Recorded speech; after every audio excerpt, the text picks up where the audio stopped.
Саламатсыздар, урматтуу депутаттар, урматтуу Дастан Артисбекович, урматтуу Аскарбек Алимбаевич, урматтуу Санжар Турдукожоевич. Санжар Турдукожоевич, биринчи сиз саясий кызматка бара жатасыз. Сиз ал жерде саясат жүргүзөсүз. Өтө чоң жоопкерчилик мойнуңузга түшөт. Биринчиси бул мамлекеттик стратегияларды ишке ашырыш керек. Мамлекеттик программаларды ишке ашырыш керек. Экономикалык саясатты мына сиз жүргүзөм деп атасыз. Өнүктүрүү үчүн экономиканы биринчиден анализ жүргүзүш керек. Анализ, план, прогноз, ошо окшогон иштерди абдан кылдаттык мамиле менен жүргүзүш керек. Инвестициялар тартуу боюнча саясатты жүргүзүш керек. Мына биз ЯЭПке кирдик. Техникалык регламенттер кирди. Ошо техникалык регламенттер боюнча дагы иштерди жүргүзүш керек. Финансылык, тарифтик саясаттарды. Анан кийин эң негизги азыркы учурда ЯЭПтин алкагында атаандаштык рынокто биз туруштук бере албай атабыз. Ошо атаандаштыкты дагы карап чыгыш керек.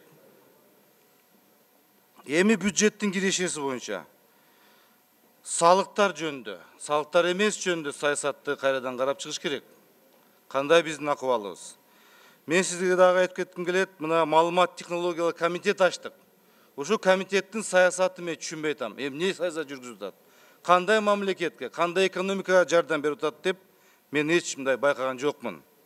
Аткаруу бийлигинин мамлекетине өз алдынча башкаруу системасын карап чыгыш керек. Алар мамлекетке кандай жардам берип атат? Ошону да карап чыгыш керек. Ар бир айыл өкмөттүн башчысы кандай экономикалык өзүнүн айыл өкмөттүнүн абалын өнүктүрүүгө жардам берип атат деп мына ошол нерсени караш керек. Дагы бир маселени айткым келет. Биздин жарандарыбыз мамлекет кызматка эмес, бизнес кылганга умтылыш керек. Бизнес кылганга умтылыш керек. Бизнес бардыгы үчүн деген сыяктуу программаларды иштеп чыгыш керек.